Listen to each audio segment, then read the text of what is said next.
Joanna, and I'm going backwards. Yes. So it's a real pleasure to be back here. This is my third CREST Sustainable Business Awards. So back in 2020, I was invited by Carol and Terry to join the beginning of the adventure, and it's been such an exciting journey to see it grow year on year, and how nice to be given the opportunity, along with Lorenzo, to talk some of the bigger picture as well and share some of our experiences, as well as celebrating some of Surrey's best businesses on this sustainability journey. Well, I'm going to spend a little bit of time today before we open up to discussion, if you like, responding to Lorenzo's really beautifully, eloquently put scene set with some of my own stories from working in sustainability over the last 25 years. At the moment, as Carol said, I wear two hats. I work with a company called Human Nature, which is a placemaking company. So we design and build places, neighbourhoods, that make sustainable living easy and attractive. And I also work with a company called M&C Saatchi, which is, I think, the world's biggest still independent communications network, helping them to put sustainability principles at the heart of their business and the way they work with clients.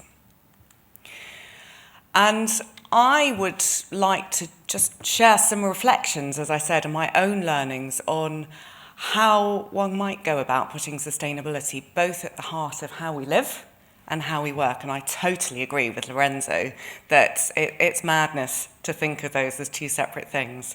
The art is finding a way of achieving a high quality way of doing both that doesn't sacrifice the other.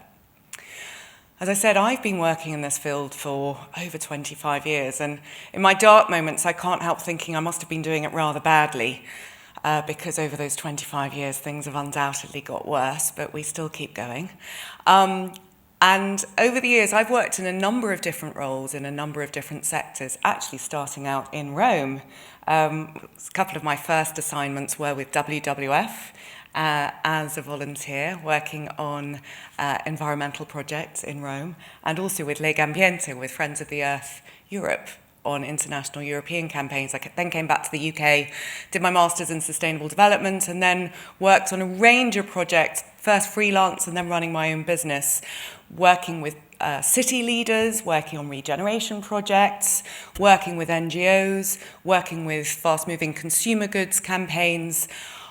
But there was a red thread through all these sustainability projects, which was actually, they were all really asking and seeking to address one question, which is really what Lorenzo was coming to at the end, which is this question actually of thinking about and being much more conscious and deliberative about designing how we live. Because it can seem, particularly when you're studying sustainability, and when you're looking at the science, you're looking at the politics, you're looking at the economics, it can feel like this is a whole new agenda that's come from outer space and we're suddenly being asked to look at, as well as our day-to-day business, or as well as our day-to-day lives, or as well as thinking about how we're going to pay the mortgage. And of course it's not.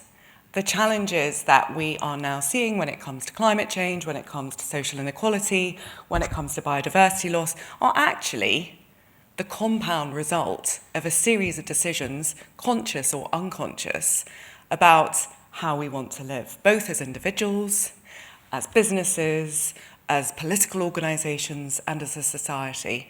So the challenge is as simple or as complicated as being more thoughtful, more deliberative, and more joined up as we go into this next chapter of the 21st century of just answering this question. And as Lorenzo was alluding to, the forces of change that we're now experiencing, I mean, certainly even I'm witnessing. I was living in Sweden until the beginning of the pandemic, and it really feels like in this last 2 or 3 years, we are now getting to the point where we are at a tsunami. Well, we're not at a tsunami. It feels like a tsunami as it is coming at us, where it's no longer the specialists, it's no longer the niche, it's no longer the activists, it's colleagues. who are pressing us on this. I remember when I was at IKEA, more than 2/3 of job applicants cited sustainability as one of the reasons they were interested in joining IKEA. Now, working with companies in the advertising and media industry, there is a new epidemic of conscious quitting. This is of talented individuals leaving businesses, leaving the industry because of its position or lack of position on sustainability. As Lorenzo was saying, we're seeing investors scrutinizing more and more where they put their money, giving much more stringent terms to those who don't meet sustainability criteria or refusing to invest at all. Consumers who once might have just put price or convenience above everything, switching brand allegiance for companies based on their sustainability credentials or lack of. Activism is no longer niche, activism is mainstream, and competitors in every market are no longer niche. So none of us need to be specialists anymore to see and feel the impact of climate change. Working in IKEA, using 1% of the world's commercially forested timber and cotton, even 10 years ago, those supply chains were being impacted already by climate. Media and social amplification is, as I said, making this front of mind for so many more people. And direct public action is something that boardrooms are now terrified by. Policy and regulation changes, we're still in the continent of Europe, and many of our businesses are dependent on trade with Europe. Well, the raft of legislation that's coming out of Europe in the next year when it comes to sustainability is going to change the operating environment for all of us. And the fact is that we cannot continue with business as usual. And we have to disrupt the way that we do business, or we will, and we are being disrupted. So it's not easy, therefore, for those of us working in business, because business as usual is no longer a choice, and it shouldn't be. But suddenly we're having to do at least 3 challenging things simultaneously. So that the act of minimizing risk and ensuring compliance is in itself becoming more and more challenging. We're still, if we're not working in a charity or NGO, we do have the requirements to create long-term business value. And if we want to be one of those businesses that doesn't get shut down, either by government or by those other forces of change soon enough, then we simultaneously need to be laser-focused on what our business is doing to not just do less harm, but improve social and environmental value. So those are 3 quite different parts of the brain. So it's a challenge, and I think Cristina Figueras, a few years ago now, reminded us of the responsibility as well when she said, we're entering the most critical decade of human existence, and we're halfway through it now. By the end of the 2020s, we will have largely decided the quality of life on this planet for centuries to come. So this is not about staying in business and business as usual. It's not about incremental change, but it's about the role that we have, whatever our sector, in facilitating the switch to a genuinely more sustainable way of life or not. So with the businesses I work with, I say, well, let's zoom out a little bit. Let's, for example, take 2030, which is only 5 years away as the customer, and let's be less worried about how we're living today and start thinking forward. We know enough about the social and environmental imperatives to think about how we're going to need to live in 2030, 2032, 2035, to have a decent quality of life within planetary boundaries and with more social equity. And then we need to ask ourselves, what role can and should our business play in making that transition to how we need to live, and how our business and the products and services that it offer need to evolve. So I'm, as I said, going to share a few stories and anecdotes from my recent years. And look, they're not a rule book. I'm definitely not an academic. And they won't apply to everyone, but they do seem to be themes that, for me, come back time and time again. So I joined IKEA in 2013, and I was there for 8 years. And I now split my time, as I said, between M&C Saatchi and human nature. So I'm going to share 10 observations from my time there and also working with other clients. So IKEA, when I joined, was 2013, was pretty good, under the bonnet, doing things better than others, but still quite below the radar. And sustainability was still quite niche within the business, quite siloed. It was about efficiency, risk mitigation, wasn't really recognised much by co-workers who weren't specialists and not by the market. So the job was really to turn the dial and put the sustainability agenda at the heart of the business, to drive innovation, to develop new business opportunities, and to turn this from a hygiene factor to a commercial opportunity. And I was lucky, because IKEA, when it was founded, already had a mission, although it wasn't called sustainability, it was aligned, which was to create a better everyday life for the many people, sort of Swinglish, for as many people as possible. And so it comes back to that, it really was. I mean, it happens to focus on home furnishings, but it was really all about how to create a better everyday life. And the shift that IKEA was on a few years ago, which was, I think, many more businesses are on now, is on this regenerative business journey that Lorenzo was touching on, which was the shift from focusing on business as usual, but a bit less bad, causing a bit less harm, through to neutrality, try to do no harm, through to the recognition that actually to have that license to operate, it's not good enough anymore to be less bad or neutral. To justify your existence, as Larry Fink was saying, you need to put back. So you need to be able to demonstrate that your business has the right to exist because the world is a better place, socially, environmentally, as well as economically. So for IKEA, that was articulated into a mission called People and Planet Positive impact, both for people and for planet.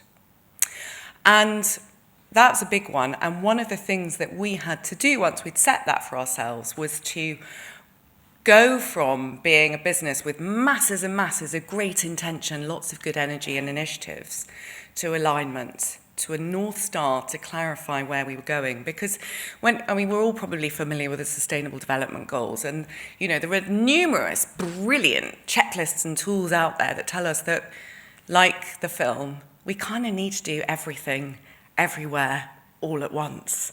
I mean, the stakes are high and the time is short. And that's true, but it can mean that you get an incremental smattering of good intentions without focus. And so when it comes to setting a North Star, it's really about taking a step back and saying, well, as a business, in order to identify the most meaningful role that you can make in that transition from how we live to how we need to live, what's most material? What's the biggest need? And also, what can your core business do, given its history, its strengths, its capabilities, and its potential to make the biggest shift?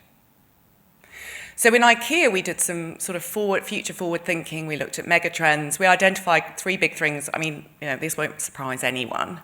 Around climate change, unsustainable consumption, and inequality as things that were really important to the future of the business, and also important and areas where the business could and should be making a difference.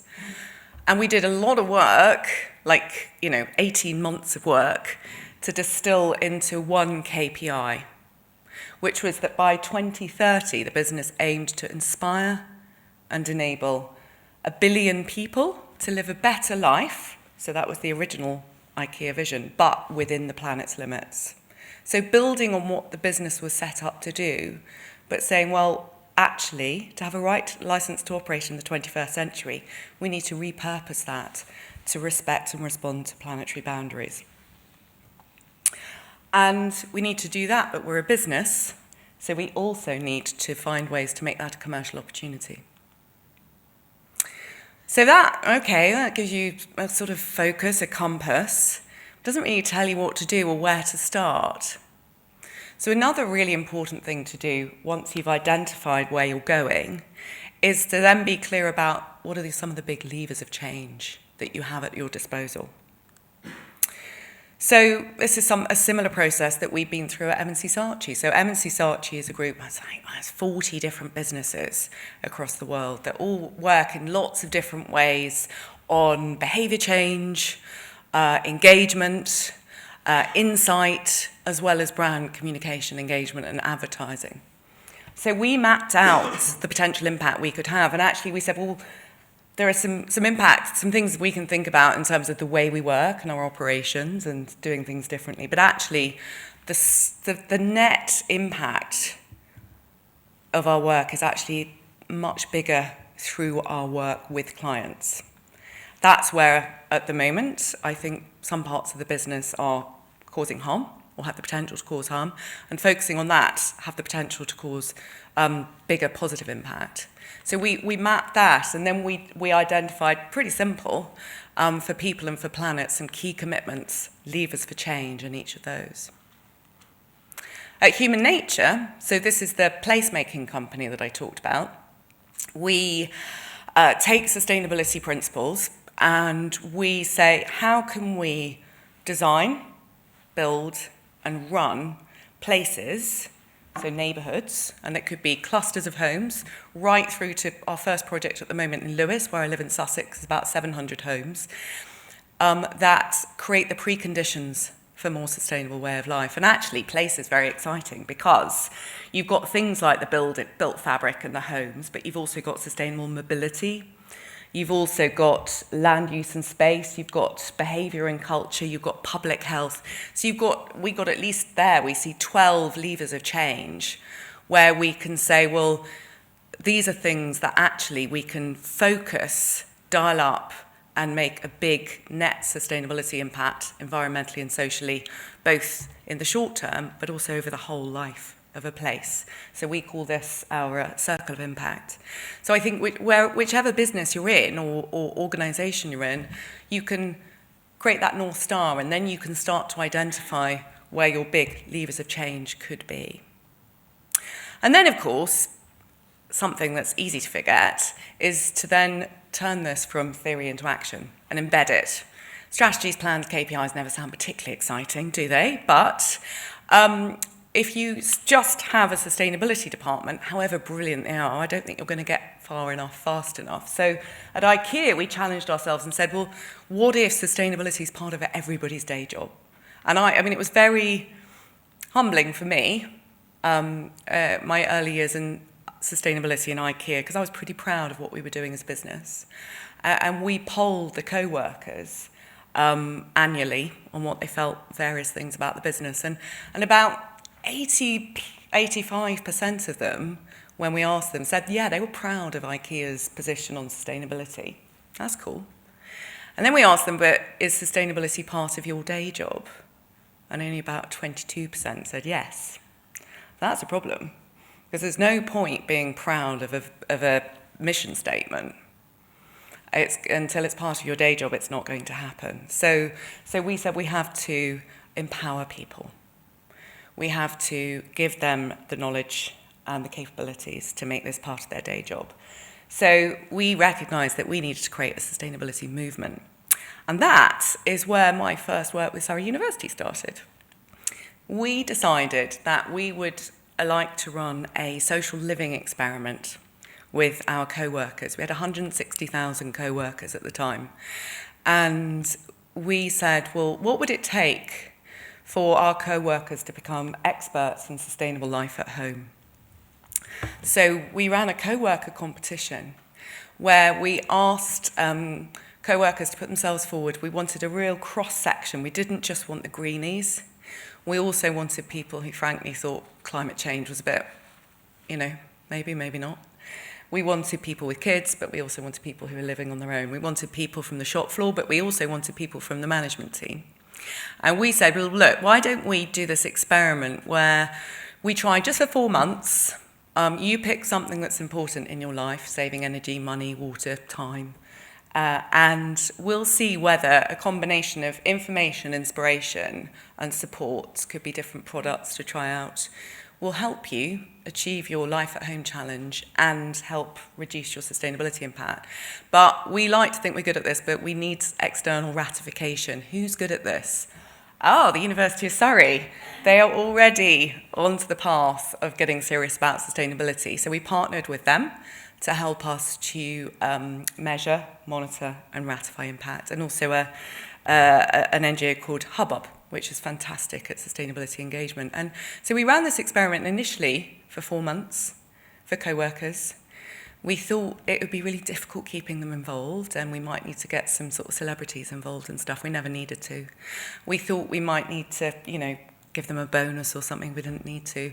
We started this project in 2015. What are we now? 2023. It's still running. We have tens of thousands of co-workers and customer households worldwide who've been through this project. It's, I Googled the other day, it's going on in Hyderabad at the moment. There are now stores that are designed based on this Live Largon project.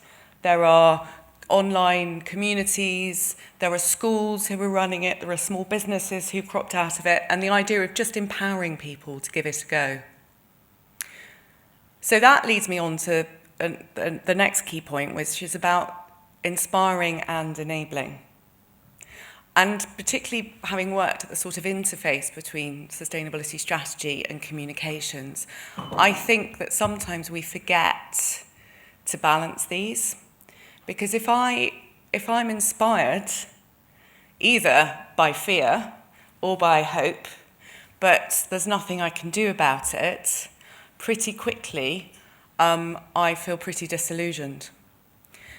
If I'm given a great tool, but I don't really understand what it's for or why it's important, I'm probably not going to pick it up and use it. So we need to do both. And this actually is really emphasised by a new piece of research that came out today that you might like to look at. So I've been working with a global impact agency called GlobeScan for the last 5 years, who I highly recommend to anyone who's interested in this space. And GlobeScan have been running a longitudinal survey for the last 5 years in 30 different markets worldwide, looking at people's attitudes and behaviours when it comes to climate and more generally healthy and sustainable living. And the results that come out today from 31 different countries and 30,000 individuals worldwide, when polled around this, show that, generally speaking, levels of concern around climate and the desire to take climate action are consistently high. But what is growing is the feeling that people are not empowered to take action. And when we look at this sustainability action journey here, we see on the vertical axis, this is how much people are keen to be more sustainable. And on the horizontal axis, how much action they're taking. And the big blob in the middle is the people who have made some change in the last year. And the people who've made some change, which we call the mushy middle, are also the ones who are most keen to make more change. So what that basically is that we've got this growing cohort of people who are doing something and are keen to do more. They're primed. But what they're telling us is that they don't feel enabled. They've kind of got to the limit of what they know now what to do. They're concerned. They want to take action. What they feel they need is the opportunities to make meaningful change. So they need brands.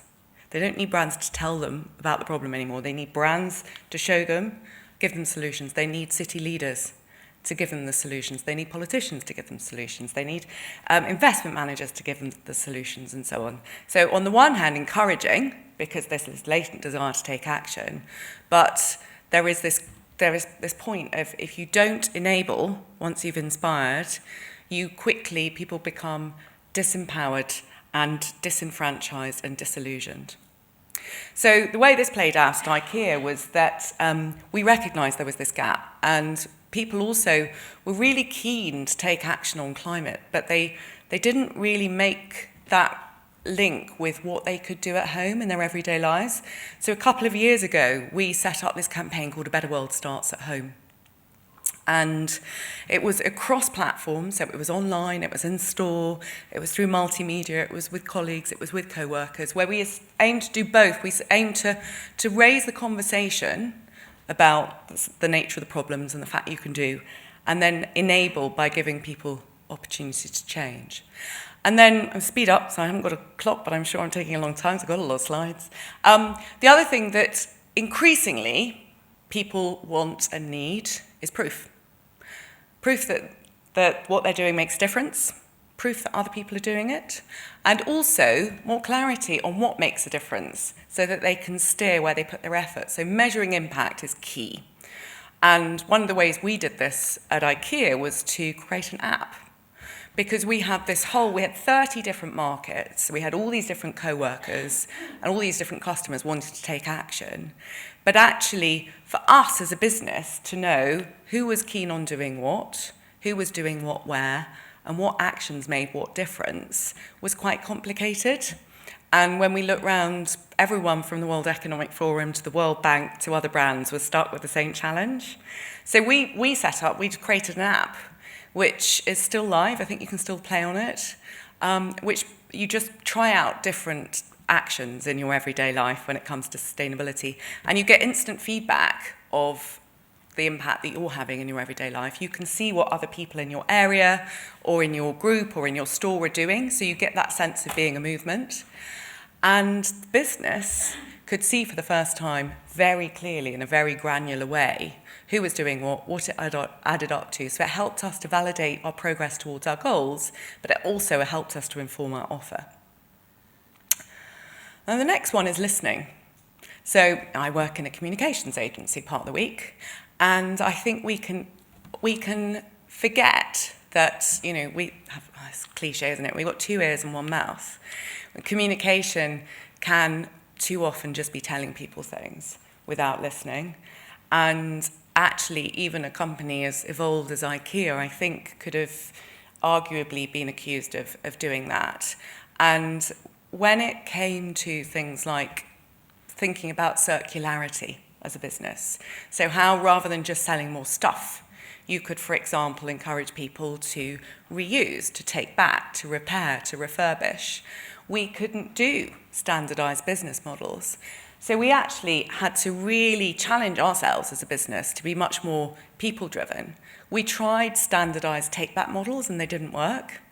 So we had to actually go back to the drawing board and spend several years investing time, money, boots on the ground, resources to go out into the market and listen to and talk with people around their life at home challenges, a bit like we were doing in the Live Largon project.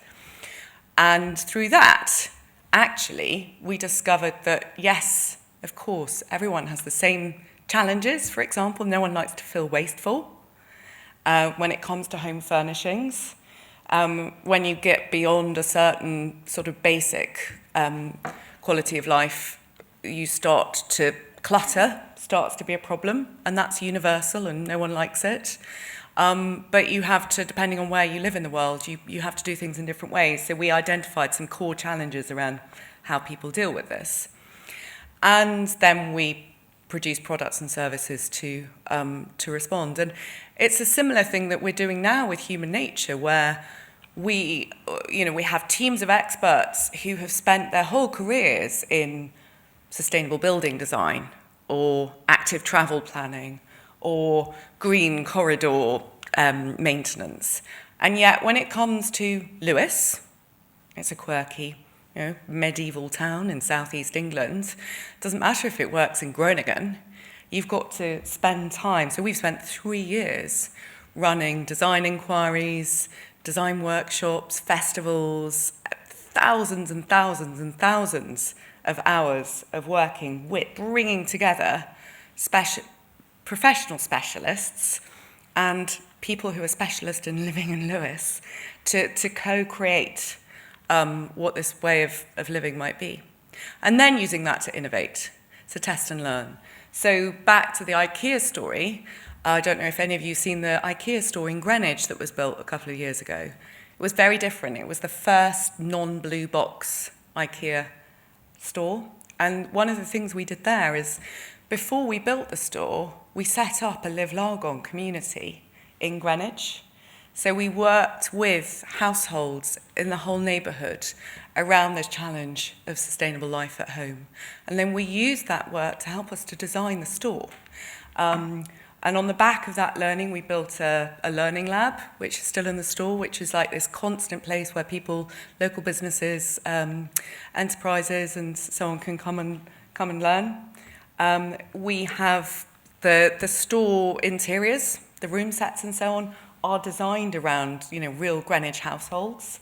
And many of those organisations who got involved in Live Largon now are involved in the activation of the store. So it's this continuing innovation hub as well as being an IKEA store. Similarly, back to that circular business challenge, there are now over 150 innovation initiatives worldwide with IKEA around the circular economy, which are now starting to pop up into, for example, take-back stores. And similarly with human nature, same principle, based on those sort of everyday interventions and opportunities for different stakeholders to come together, active listen and learn. They've been involved in the drawings, which are now involved in the planning application, which is going through at the moment, which is, if you like, a summation of those conversations and those innovation designing of a new place. And so penultimately, you made this point around radical collaboration. Let's be clear, we're dealing with what we call wicked problems now. Wicked problems, climate change, biodiversity loss, social exclusion are compound problems, which no, however brilliant, individual, brand, business, organisation, sector, or even nation state can solve on their own. They're too complex, they're too interrelated, and the scale and speed of solutions needed are too great.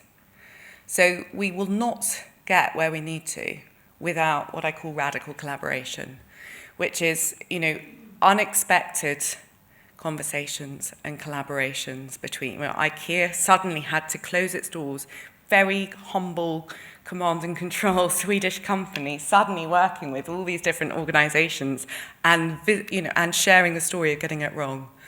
Not time to touch on it now really, but I work with Procter & Gamble, P&G, where, for example, we're working on the challenge of water and the fact that, by 2030, the average home can only really be using about 50 litres of water a day, average person at home, compared with 150 a day in the UK now, or 500 in the US. So P&G and IKEA and C40 cities and all these different organisations and sectors who all share the same problem. They all need to work out how to support people to use less water, are coming together to innovate and do it together. This is the 50 Litre Home Coalition.